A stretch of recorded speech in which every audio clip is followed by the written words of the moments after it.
Bismillahirrahmanirrahim.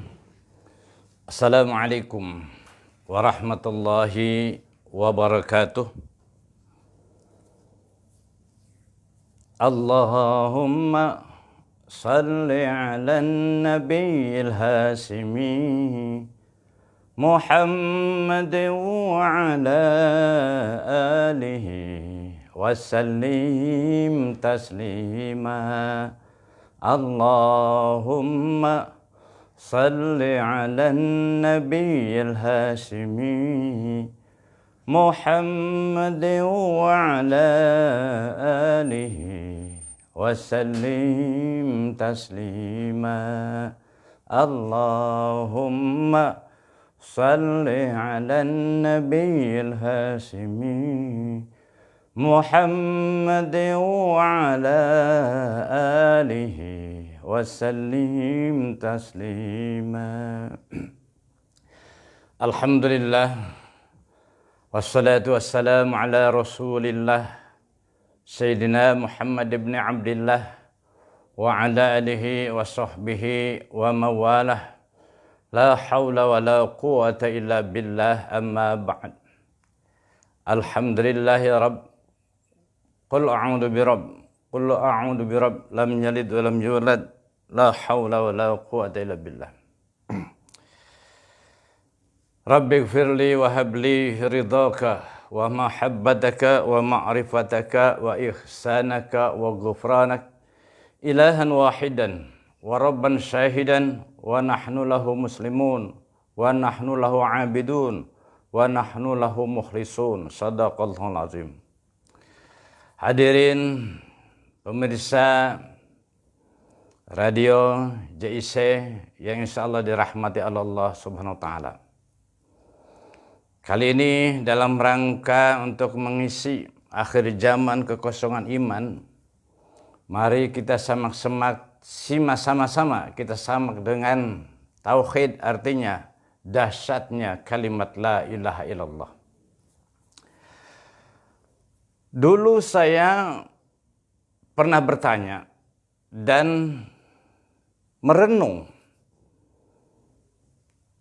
kenapa ngaji dulu kita alif dulu, terus lagi ta'ud depannya alif, bismillah depannya alif, baca syahadat depannya alif, istighfar awalnya alif, wahyu pertama itu pun depannya awalnya alif, Iqra bismi rabbikal ladzi khalaq, bacalah atas nama Tuhanmu yang menciptakan. Begitu juga kitab Alfiyah depannya alif, Al-Quran depannya alif, lalu ilmu kitab Jurumiyah depannya alif, Amil i'lam annal awamila alif. Ada apa di balik ini?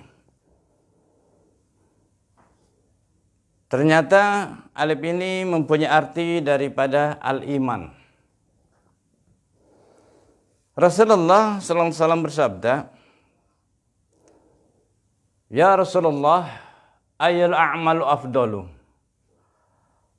Wahai Rasulullah, amal ibadah apakah yang lebih utama?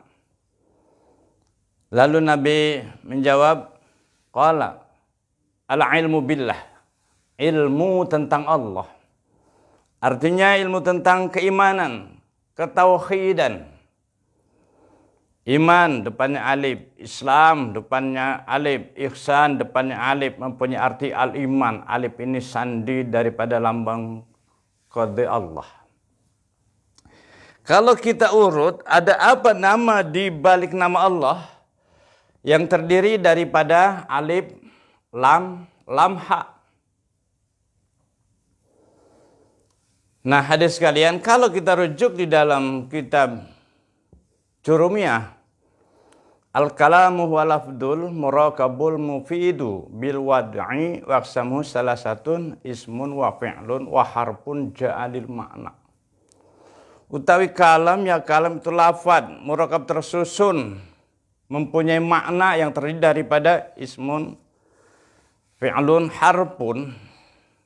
Kita bahas dari huruf dulu. Kumpulan huruf jadi isim. Isim jadi fi'il. Inilah saya terangkan dengan lafaz Allah. Hadirin pemirsa radio Islamik JIS Jakarta Islamic Center yang dirahmati Allah. Jadi di dalam ilmu tasawuf, alif lam lam ha, alifnya ini adalah apa namanya? Laisa kamitslihi syai'un. Jadi tidak sama dengan sesuatu. Alifnya adalah rasa. Laisa kamitslihi syai'un. Lamnya pertama adalah sifat. Lam kedua asma, hu-nya af'al. Jadi alifnya zat. Alifnya ini berbunyi sebagaimana firman Allah di dalam surat Thaha, "Innani anallahu la ilaha illa ana fa'budni aqimis shalah li dzikri."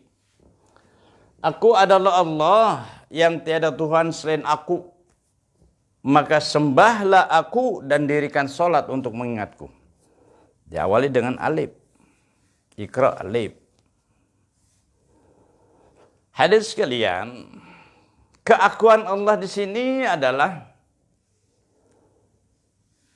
Allah tidak melihat titik-titik, sedangkan hambanya melihat titik-titik. Ini keakuan Allah. Kalau keakuan kita ada aku yang lain. Artinya apa? Allah tidak melihat titik-titik, sedangkan hambanya melihat titik-titik. Allah tidak melihat sesamanya, sedangkan hambanya melihat sesamanya. Kalau Allah ada sesamanya, maka binasalah 7 lapis langit dan bumi beserta keduanya. Sebagaimana firman Allah di dalam surat An-Anbiya, "Lau kana fihima ilahatun illallah la fasadata." Andai kata ada Tuhan bumi selain aku, andai kata ada Tuhan langit selain aku, maka binasalah 7 lapis langit dan bumi. Hadirin jamaah pemirsa radio JIC yang dirahmati Allah Subhanahu wa taala. Jadi alif di sini adalah menerangkan, menjelaskan, memperkenalkan namanya. Makanya orang setelah dia yakin percaya, ikrar dengan membaca 2 kalimat syahadat diawali dengan huruf alif pula. Asyhadu an la ilaha illallah wa asyhadu anna Muhammad Rasulullah. Dan Allah sendiri ikrar dengan kalimat la ilaha illallah. Tidak ada Tuhan kecuali Allah. Tidak ada aku kecuali Allah. Nah, hadirin yang berbahagia. Jadi alifnya ini menjelaskan tentang namanya. Lamnya, lam pertama, sifat. Menjelaskan tentang ciptaannya. Yang berbunyi, Allah berfirman, "Lahu ma fis samawati wa ma fil ardh wa ma bainahuma." Lahu, dialah, kalau Allah, akulah yang menciptakan 7 lapis langit dan bumi beserta keduanya. Yang kita lihat di atas itu, saudara, bukan langit. Bukan langit. Tapi batas jangkauan mata kita. Kita lihat jauh ke depan, warna biru. Tidak tahunya pas sampai gunung, lihat ke depan lagi, biru lagi. Jadi yang kita lihat itu adalah langit, bukan langit. Tapi batas jangkauan mata kita. Kalau yang kita lihat itu langit, pasti kelihatan yang namanya planet, tata surya, galaksi, bertebaran.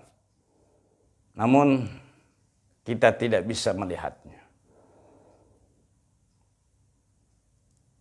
Begitu dahsyat kebesaran kekuasaan Allah menceritakan tentang alam semesta ini. Bumi dan langit itu adalah ada di kekuasaannya.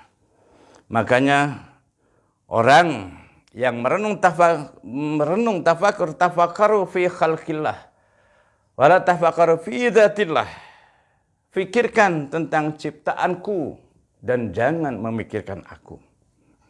Makanya yang sebut dahsyat kalimat la ilallah, la ilaha illallah hisni man dakhalahu amina min azabi. La ilaha illallah itu adalah bentengku dan barang siapa yang masuk ke dalam bentengku dia aman dari azabku. La ilaha illallah khalisah mukhlisah dakhalal jannah. Barang siapa yang mengucapkan pada akhir hayatnya mengucapkan kalimat la ilaha illallah dengan ikhlas mukhlis, maka dijamin masuk surga. Nah, caranya bagaimana hadir sekalian mengucapkan? Harus merenung tafakkur, memuliakan, mengagungkan. Karena saya menjelaskan kalimat ini ada Nabi bersabda, Man kataba bismillahirrahmanirrahim fajawwada ta'ziman lillah ghufira lahu ma taqaddama min dzambih. Barang siapa yang mencatat, mengukir lafaz Allah, ditaruh di dinding, di mana saja, di rumah, khususnya di rumah, di ruang tamu, dengan tujuan mengagungkan nama Allah, maka akan diampuni dosa-dosanya yang lalu. Ini dalam rangka tafakur mengagungkan Allah dengan kalimat Allah. Jadi, lam pertama ini menjelaskan tentang ciptaannya 7 lapis langit dan bumi. Ibarat singkatan MRT, ruku tetangga, DKM, Dewan Kemakmuran Masjid. Ini Allah alimnya apa, lamnya apa. Lam kedua sekarang. Lam keduanya lahul mulku. Walul hamdu yuhyi wa yumiit wa huwa ala kulli syai'in qadir. Lahul mulku, dialah maharaja. Walul hamdu, maha terpuji. Yuhyi wa yumiit, maha menghidupkan mematikan. Wa huwa ala kulli syai'in qadir, menghendaki segala sesuatu.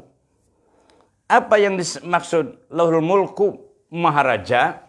Yang dimaksud lahul mulku maharaja adalah dari 124.000 nabi dan rasul nanti di akhiratnya jadi raja. Karena di surga itu dihiasi dengan istana-istana, bidadari-bidadari dan kerajaan-kerajaan. Yang jadi rajanya 124.000 nabi dan rasul tadi jadi raja. Namun raja-raja di sana tidak pernah kudeta, tidak pernah rebutan lahan, gemah ripah loh jinawi. Itulah yang disebut baldatun tayyibatun warabun ghafur. Raja-raja di sana rukun, tawadu, tunduk dan patuh kepada yang maha raja. Siapa yang maha raja? Allah subhanahu wa ta'ala. La ilaha illallah subhanal malikil mulka. Tidak ada Tuhan selain Allah, maha selain Allah, maha merajai, raja di raja. Nah, hadirin sekalian, lahul mulku wal hamdu, sekarang maha terpuji dari segala puji-pujian. Siapa yang memuji? Para malaikat, jin, setan, iblis, para nabi, semuanya makhluk Allah itu percaya kepada Allah, memuja-muji Allah. Namun iblis karena ingkar, dia yakin percaya kepada Allah, iblis setan. Karena ingkar iblis, berputus asa dari kebaikan, ablasa yublisu ayayisahu minal khair. Iblis itu berputus asa dari kebaikan. Kalau setan, asyaitana min ba'di, setan terlalu melampaui kedurhakaannya. Semuanya memuja-muji Allah. Dari makhluk yang kecil, virus, toksin, yang hidup, semuanya memuja-muji Allah. Coba lihat di dalam Ummul Quran suratul Fatihah. Alhamdulillahirabbil alamin. Segala puji bagi Allah, seru sekalian alam. Semuanya memuja-muji Allah. Makanya hadis sekalian, setiap doa pasti diawali dengan lafaz Allah. Silahkan mau baca doa apa saja, pasti diawali dengan lafaz Allah. Mau keluar rumah, bismillahi tawakkaltu 'alallah, dengan nama Allah aku bertawakal. Mau makan, Allahumma barik lana. Mau naik kendaraan, bismillahi majreha. Mau apa saja, pasti diawali dengan lafaz Allah. Hadirin pemirsa radio JIC yang dirahmati Allah Subhanahu wa taala. Kemudian lahul mulku wal hamdu yuhyi wa yumit, menghidupkan mematikan.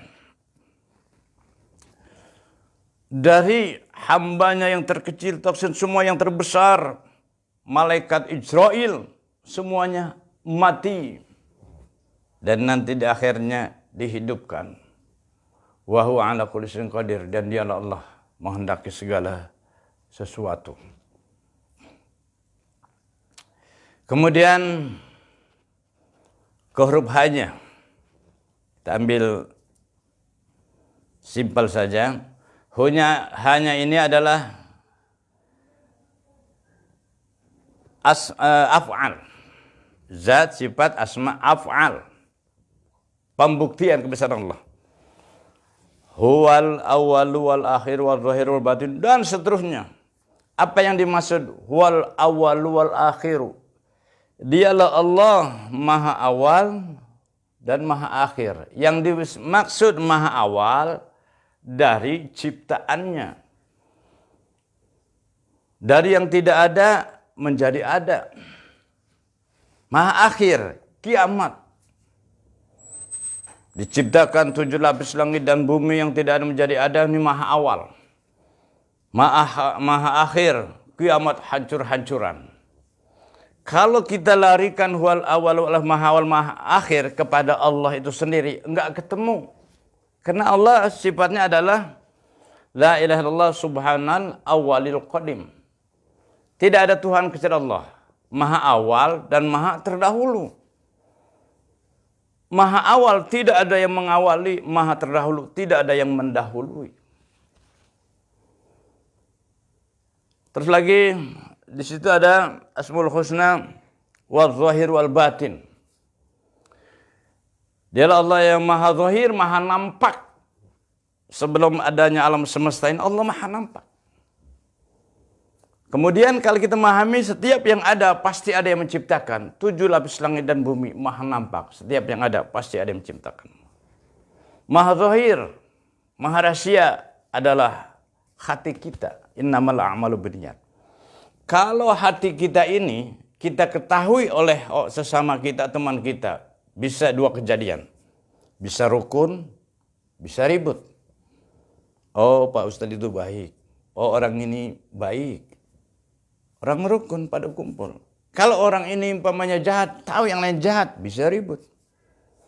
Jadi hadis sekalian, globalnya adalah lafaz Allah ini menceritakan tentang alam semesta, alifnya menjelaskan tentang namanya dengan kalimat la ilaha illallah. Lam pertama menjelaskan lahu ma fis sama, ciptaannya 7 lapis langit dan bumi. Lam kedua menjelaskan maha raja, maha terpuji, maha menghidupkan, maha mematikan, menghendaki segala sesuatu. Hunya menjelaskan af'alnya, hasil buah karyanya, kifranya, pekerjaannya, dan lain sebagainya. Maha memberi rezeki, maha pengasih dan penyayang. Maka dari itu yang disebut ma'rifat asma, mengenal sebuah nama. Lah kalau Allah tidak tentukan namanya, lalu sebutan Tuhan kita siapa? Kita tidak pernah tahu. Di sini Allah ajarkan. Allah kasih tahu dengan firman-Nya. Itu yang pertama. Yang kedua, kenapa Allah tidak kelihatan? Andai kata kelihatan, ganteng, kaya, pasti hambanya tidak bakalan percaya semua. Lalu yang tidak percaya, dia cari Tuhan lagi yang lebih gede, lebih ganteng. Ketemu umpama. Tidak percaya semua, cari lagi yang lebih gede, lebih ganteng lagi. Pemirsa, Jaisa yang dirahmati Allah, yang namanya bersaing itu tidak kuasa. Makanya Allah merahasiakan diri. Al-insanu sirri wa ana sirruhu. Aku adalah rahasia manusia dan manusia itu adalah rahasia aku. Begitu pula hadis sekalian, Ka'bah yang di Makkahul Mukarramah itu lambang persatuan umat, lambang persatuan dunia bagi umat Islam dalam rangka mengimani pada Allah, sujud kepada Allah, dalam rangka melaksanakan sholat. Kalau Allah tidak tentukan Ka'bahnya, pasti sholat kita juga berantakan. Masing-masing sesuai dengan kesepakatan kepengurusan masjid itu sendiri. Ini namanya kacau. Begitu jelasnya hadir sekalian. Allah ciptakan alam semesta ini, kita renungi. Nah, begitu dahsyatnya kalimat Allah ini, satu bukti. Di zaman Nabi Ibrahim, zaman Nabi Musa, begitu dialog dengan Fir'aun. Apa kata Fir'aun? Hai Musa, Tuhanmu siapa? Apa jawabnya? Tuhanku Allah yang menciptakan 7 lapis langit dan bumi. Tuhanku Allah, Tuhan manusia dan Tuhan kamu juga Fir'aun. Jawabnya Allah. Begitu pula Nabi Ibrahim, kisah tentang penyembahannya berhala, ditanya Tuhanmu siapa? Allah. Seluruh Nabi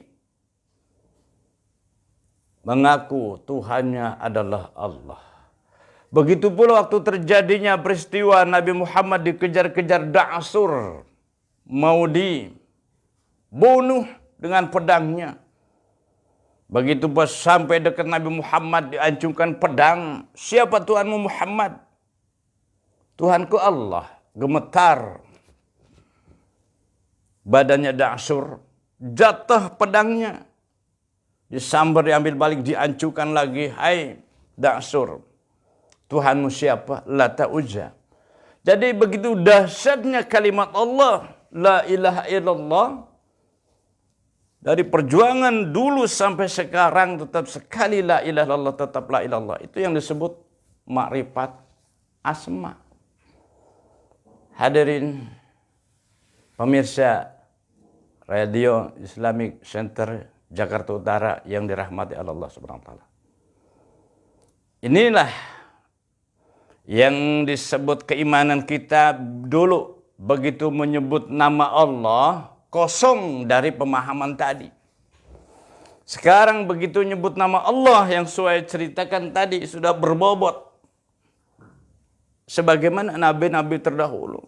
Begitu Allah bergetar, begitu Allah hancur. Karena itu tadi.